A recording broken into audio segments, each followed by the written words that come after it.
Welcome back. We have a lot of college football stuff to cover today. We're going to do our Big Ten Conference final standings prediction. So we're going to give our top 5 of what we think the final standings will look like at the end of this season. So we'll see what you guys think about that. And then we're going to do Would You Rather ACC versus SEC. So we're going to have some Would You Rather questions. We're going to give both sides, and then we're going to see what I would pick for those questions. So we have a lot to cover. If you're new here, my name's Luke. And we pretty much just talk about college football all year round. So if you're watching, we're close to the season starting. SEC media days are going on right now. We're about to get Big Ten media days. So we're getting close, and the season's starting to ramp up. So let's just get right into it. Let's start off with our Big Ten Conference final standing predictions. So how this is going to work is I'll give you them in order from 5 to 1. And I'll give you a little reason why I think this. I won't give you a schedule prediction, although I do have a couple games picked for this little segment we're about to do. But we'll just see how this goes, okay? So starting off with Penn State. Now, Penn State did not make the top 5. They're actually my honorable mention. I've posted a couple TikToks recently talking about some teams that I think will make the playoffs this year and who have a chance of making the college football playoffs. And everybody keeps commenting, what about Penn State? Penn State, new head coach, obviously. They got Iowa State's head coach, Matt Campbell. And honestly, I just don't think this is going to be the year for Penn State. Now, the reason that most people are saying Penn State is great for the Big Ten this year is because of their schedule. Their schedule is pretty weak, I can't lie. When you look at it, you think, wow, yeah, it would be pretty hard for any team, that especially in the Big Ten. Well, I don't know. There's some pretty weak teams in the Big Ten. Like Rutgers probably couldn't do it this year with Penn State's schedule. But Penn State, obviously, big name in college football, a great program.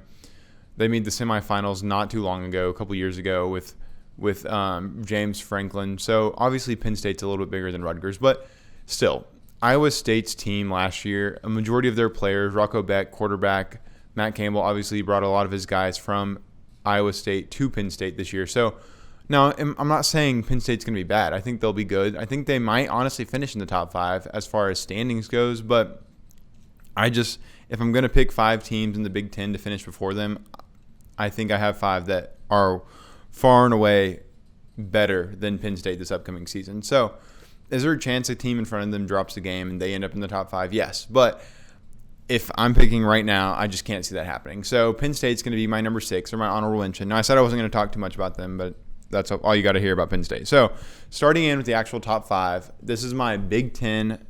This is what I think the standings will be at the end of the regular season. So obviously, this doesn't take into account, like, if I have Ohio State at number 1 with only 1 loss, they could lose to Texas. That wouldn't go against their Big Ten standing. So keep that in mind while we're going through this. But with 5th place, we have USC.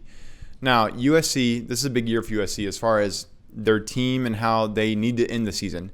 And I say that because I truly believe if USC does not make the playoffs this year, they probably will have to fire their head coach, Lincoln Riley.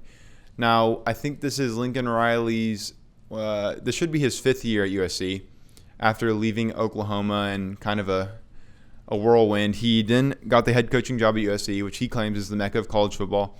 And since then, he hasn't been able to do a lot with it. Now, he made it to the Pac-12 championship a couple times, lost to Utah a little bit. But the thing that keeps holding Lincoln Riley back in the past was his defense. Now, obviously, he's fired a couple DCs since then. His defense was bad at Oklahoma. Wasn't great with Caleb Williams. But now, going into this season, USC now has a new defensive coordinator. And in Lincoln Riley's words, he's pretty excited about it. So, obviously, you can't really rely a lot on a Lincoln Riley defense just because of what it's looked like in the past. But if you have any trust in Lincoln Riley or you have any trust in what he says he has faith in him and he thinks he's going to be excited and he thinks they're going to be good this year. So as far as the defensive side of the ball, USC is supposedly supposed to upgrade from what it's been under Lincoln Riley. So that is something you can walk away with. But the thing that is a big thing for USC this year, the biggest probably component in them having a good season is their offense. Now, obviously first off, let me just tell you this. This says USC brought back 9 starters on their offense from last year. That's pretty impressive. Not a lot of teams can claim that, especially now with the transfer portal being such a big deal in college football. But they brought back 9 starters from last season. Now, obviously, I'm sure you can think of one of their starters that they are obviously not bringing back, Malachi Toney. He won the Biletnikoff last year, best receiver in college football, all that. And obviously, he's great. But also, a good thing about this offense going into the season, not only are they having 9 starters come back, but one of those starters that is coming back is Jade Maiava. So Jade Maiava will be under center this season for USC.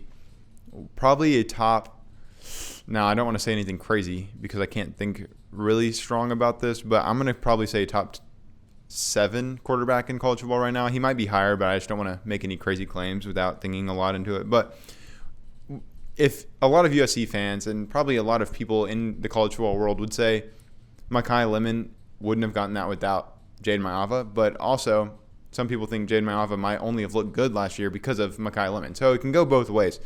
And until this year, we won't really know how good Jade Maiava actually is. Now, they are keeping Tanuk Hines, who he started to break out at USC a little bit towards the end of the season. And it's hard to break out at receiver when you're playing on the same field as Malachi Toney. So obviously he could be great and he could look really good this season with Jade Maiava under center. But, I mean, on the other hand, he could also only have gotten open last year and only have gotten all these good passes and all these receptions because everybody's trying to double the Biletnikoff winner, Malachi Toney. So I don't know. We'll see. I just think the receiver room is the biggest question mark for USC this year. So because of that, that's the only reason I have them at 5. So moving right along to 4, finishing 4th in the Big Ten, I have Michigan. Now, Michigan, I have a lot of hope for this year. Obviously, the biggest thing about Michigan this year is they brought back Bryce Underwood, who was their true freshman quarterback last season, and they brought a new head coach, Kyle Whittingham. Obviously, Sharon Moore and all that ended poorly at Michigan, but bringing in Kyle Whittingham was maybe one of the best things they could have done. I think Kyle Whittingham will do 2 things for Michigan. He will bring back the old Michigan offense, just running the ball, staying true to what good, gritty football should be. And then number 2, I think he'll bring back a solid defense to Michigan. Now, Kyle Whittingham, just a couple things about him. He was at Utah for a long time. And in his entire career, he is 128 and 88. So just around 60% win percentage all time, which is great. And then last season, he ended the season 11-2 at Utah, which obviously in the Big 12, a little bit weaker than the Big 10 because let's say he goes 11-2 this year at Michigan. He's obviously, I would probably go as far to say 11-2 in the Big 10 is basically an auto bid into the playoffs. Now, could we see an 11-2 team get left off? Yes, for sure. But if you're at Michigan, you have this schedule. If he goes 11-2, it would be very hard to not have him in the playoffs this year. So I think Michigan will be good. Obviously, they play Oklahoma in the beginning of the season. That does not affect their Big Ten standings. So I think that will prepare them for the Big Ten, and that will prepare them for, obviously, Ohio State last game of the season and other games like that. But Michigan, for me, is going to finish 4th in the Big Ten. So going on to 3rd, we have Ohio State. Ohio State, a lot of people have finishing 1st this year. Some people think they have the number 1 player in college football. I would probably be one of those people. Jeremiah Smith at receiver. He's, in my opinion, the best player in college football right now. Definitely far and away the best offensive player. And, I mean, as far as Heisman watch goes for Jeremiah Smith, I think he could probably do as good, if not better, than what Devontae Smith did at Alabama a few years ago, who ended up winning the Heisman. So I think there's a chance for that I will probably go out there and say that Jeremiah Smith will probably get an invite to New York this year. Now, obviously Heisman's kind of turned into more of a quarterback award, but I think he will probably get an invite to New York, so he will be a finalist. But that's neither here nor there. Ohio State, they're bringing back Bo Jackson, their running back. They're bringing back Julian Sayin, who actually was a Heisman finalist last season. And then best player, like I said, Jeremiah Smith. Also, they're all going to be backed by 4 starting O-linemen from last year that are all coming back. So they have 4 starters from the O-line returning. That's great for them. They have their running back returning. Great. Heisman finalists coming back. Great. And then debatably the best college football player right now. So now the only reason I think Ohio State could not be in the top 2 for the Big Ten this year is because of their defense. Now last year they obviously had one of the best defensive units in college football, but they had 7 draft picks off their defense, and they were all starters, obviously. So it's going to be hard to get a same or better even if you got the same defense as last year, like same skill level, same ability, same all of that, if their defense was able to be the same as last year, I think they would be great. And I think they would probably finish first or second in the Big Ten. But because it's not the same, and because it's going to be hard to have a defense that finishes that good and finishes as well as the one last year did, I'm going to have to put them at third. Now, obviously, any Ohio State defense is going to be great and all of that. But also, they are going in with a harder schedule than they had last year. So because of that, I'm going to have Ohio State in third. So going into the top two, at number 2, we have the defending national champs, the Indiana Hoosiers. Now, let's just start off talking about Indiana's defense. I think last year they had a phenomenal defense, probably a top 3 in college football. I know I said Ohio State was probably also a top 3, top 2. That Indiana and Ohio State had to be up there with each other. Now, Indiana's defense, they lost a lot of people to the draft, but you can't not rely on a defense when you're being coached by the back-to-back National Coach of the Year, Curt Cignetti. So I think Curt Cignetti, he can put together a great defense. He obviously can do great in the portal, and I just think their defense is going to be great. And you can rely on an Indiana defense as long as they're being coached by Curt Cignetti. So their defense, great. Not any problems there. I'm not really worried about that. And on their offense is what I'm also very excited for. Now, they brought in 3 transfers on their offense, one of which is Nick Marsh from Michigan State. Now, last year at Michigan State, he had a QB who I don't even know if he knew how to tie his own shoes. Like, it was brutal. Now, I think Indiana was obviously one of the it's hard to go wrong when you're choosing the national champion, but I think he could have gone to any team in college football and had a better quarterback than what he had at Michigan State. So he is obviously going in with a new quarterback at Indiana, so they've been learning the system together, and they've probably been building team chemistry together, not knowing the offense, but he'll be joining Josh Hoover, who is Indiana's quarterback that they got from TCU this offseason. So I just think they're going to be great. Not to mention Indiana kept their receiver, Charlie Becker, who is also phenomenal at receiver. So they brought in Nick Marsh, Charlie Becker. I mean, it's going to be hard to root against Indiana. I mean, if you think Indiana can't do it, you just look at last season. They went undefeated and won the national championship. So it's hard to bet against Indiana, especially when they prove everybody wrong. I mean, Josh Pate was just saying Indiana is going to lose every single week, and now he's eating his words every day about that. So it's hard to root against them, especially when they bring in good transfers like they did. And then for that reason, I have them at number 2 in the Big Ten. But going into who I think will win the Big Ten this year, I think they'll make the Big Ten championship. I think they'll probably win the Big Ten. I do think they'll finish 1 in the standings. If they lose in the Big Ten championship, it would only be because it's hard to beat a good team twice. But I think finishing number 1, going undefeated this season, would be Oregon. Now, Oregon, just to start off the bat, Dante Moore coming back at quarterback. Dante Moore, he could have been the number 1 overall draft pick last year, even with Fernando Mendoza, the Heisman winner. I think he probably would have gone first overall, but he chose to stay in college football. So just with that alone, that's great for Oregon. Now, with that, they also have a pair of running backs that right now it's projected they'll probably both be over 1,000 rushing yards this season. So an insanely good running back duo in the backfield of Dante Moore with them that's great. And then if you're looking at Oregon last season, who they lost in the draft, one person that they lost that is pretty notable and a lot of people are talking about is Kenyon Sadiq. If you don't know who that is, he was Oregon's star tight end last season, and he left, got drafted. But a thing that a lot of people aren't talking about is Oregon's backup tight end last year, who is Jamari Johnson. Now, a lot of people, me being one of these people, thinks that Jamari Johnson probably was better than Kenyon Sadiq. Now, it's kind of like one of those scenarios when if you have someone with a big name who's done good before, it's hard to bench them for somebody that's new, even if they might be better. But I honestly think Jamari Johnson was better than Kenyon Sadiq last year. And this year, I think he's going to be better than he was last year now.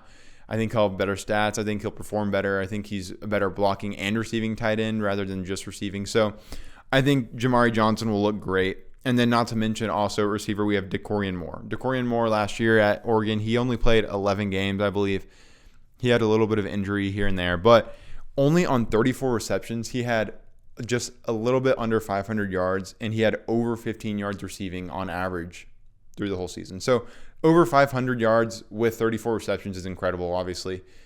And I just think with Dante Moore, that running back duo, Jamari Johnson and DeCorian Moore, I think it's going to be hard to stop this Oregon offense. Like, obviously, they scored a million points on Texas Tech, embarrassed them in the playoffs, but then they did get embarrassed by Indiana, but that could have been a defense problem. So Oregon's defense, I think a lot of people forget that Dan Lanning, Oregon's head coach, was actually the defensive coordinator for national champion Georgia Bulldogs a couple years ago. So it's hard to doubt a Dan Lanning defense. I think that they'll always be good. Just like any defense under Curt Cignetti is going to be dominant. So I think Dan Lanning with this offense paired with the Dan Lanning defense is going to be elite. And I think Oregon will finish number 1 in the Big Ten this season and win the Big Ten. So those are my Big Ten top 5 final standings for this season. So let me know what you guys think. Do you agree? Do you disagree? Do you think, yeah, that's good, and maybe switch Indiana and Ohio State and Oregon? Just let me know.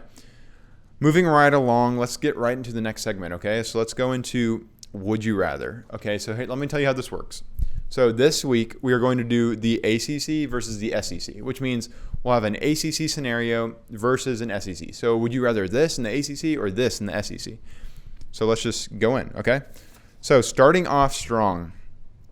Now, for this segment, you have to imagine yourself as a coach, okay? I've already gotten in the mindset. I'm a coach in this scenario. And you don't have a full team. It's who are you building on, okay? So let's imagine this. Forget about who you're a fan of. Forget about your rival. Just imagine the team and who you'd want, okay? So question number 1, first, would you rather? As a coach, would you rather build your entire season around quarterback Arch Manning? It's his final year. All the years of hype lead to this moment. Everything that he's built, it's his last shot to prove that this is all real, that he's actually a good quarterback. Or would you rather inherit Darian Mensah, grab him from the portal at the end of last season, get him in on your team, a guy who already won a conference championship, you're bringing him into a stacked roster. Imagine that, okay? So let me just give you a little bit of backing and a little bit of reasoning for both, and then we can talk about this and we'll see what we think. So let's say you're bringing in Darian Mensah, okay? We'll start with Darian Mensah.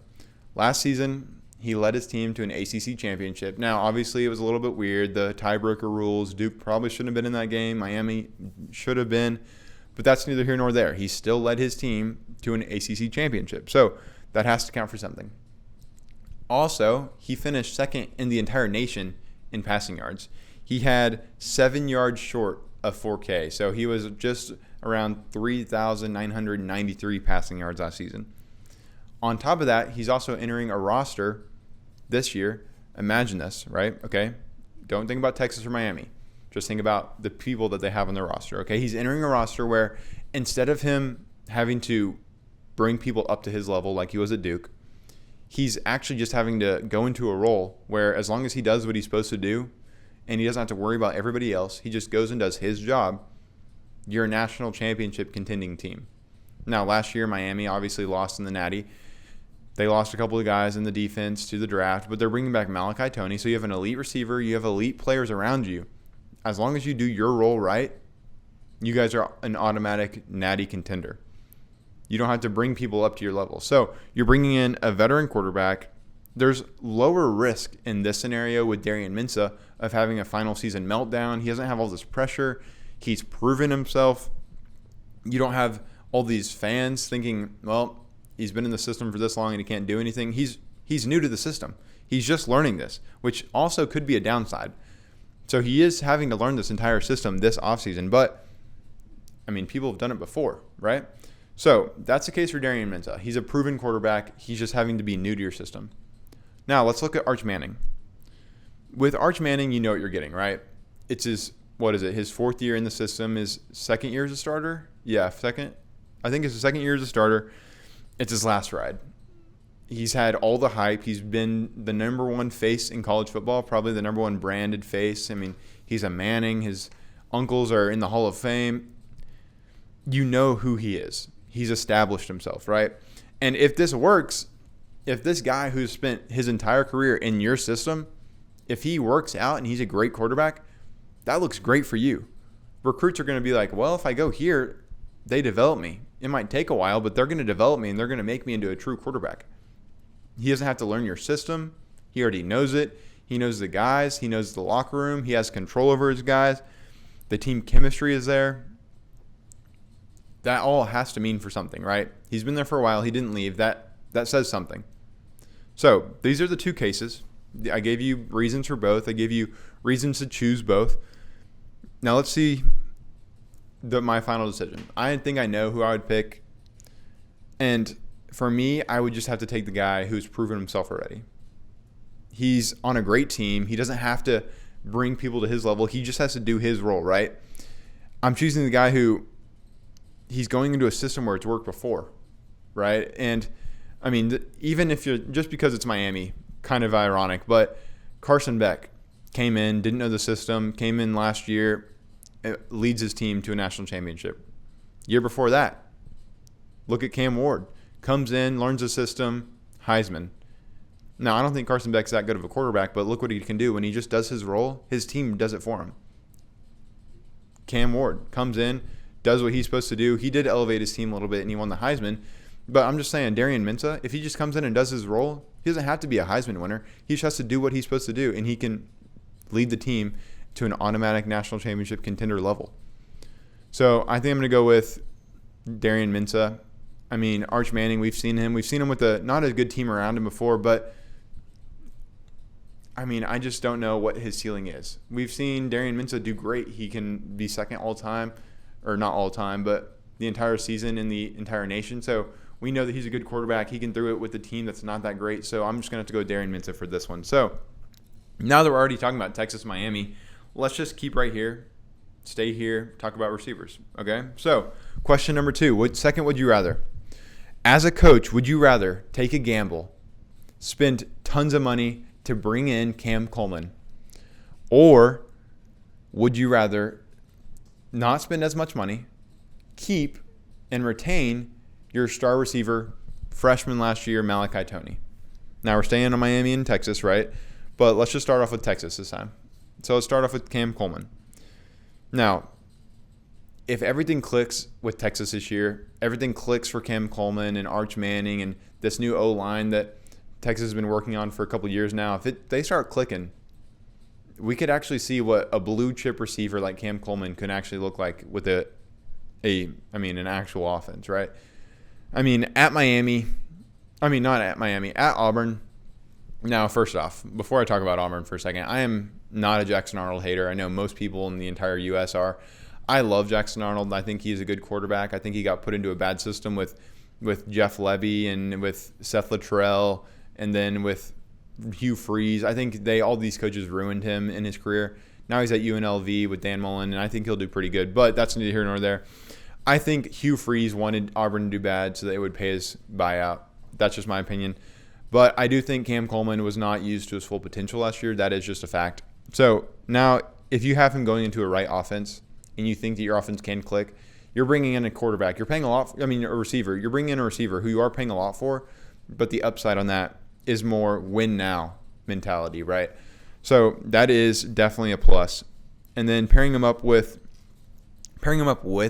Arch Manning is kind of a risk just because, like what we talked about with Arch, you don't know if he's going to be that potential, and you don't know if he's actually going to be the quarterback you hope he could be. But when you have receivers like Ryan Wingo and you have Cam Coleman, it's hard to imagine Arch can't throw a couple passes to these guys. I mean, one of them has to be open. These defenses, it's going to be hard to play defense on both of them. So those are the pluses to Cam Coleman. So let's talk about Malachi Toney.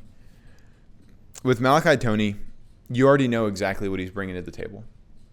And honestly, you can expect more out of him. Last year, he was a true freshman, and you already knew what he was going to do, right? I mean, he's proven himself at one of the highest levels of play. He won ACC Offensive Player of the Year, and that's an award he already won. That's not a prediction. So you know that he's good. You know that he will be good. You know that he will stay to be good as he grows and as he gets older and as he gets more matured and stronger and better with the team that he's on and knows the offense better. He's just going to get better as time goes on, right? So he's a better long-term, he's going to be great. Now, there's also less risk of wasted development time. You're not spending practice like, hey, this is that we actually run our plays. We run these routes on these plays. You're not fixing that because he already knows the offense, right? The only thing you're working on with him is developing his skills that he already has, and you already know he has. So with this, just because it's more of a win now and not who could be better, I think I'm going to have to go with Cam Coleman. He has an immediate upside.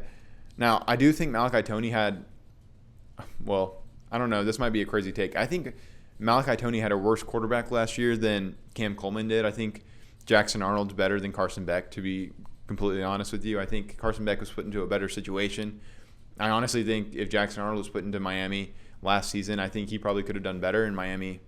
I mean, I'm not going to say won the national championship, but Carson Beck did throw a crazy interception on that last play of the game. So that's neither here nor there. I think Malachi Toney was put into a great situation. You know what he's getting, but just because of the upside in Cam Coleman, you're going to have to pay more for him as the coach to bring him in to Texas.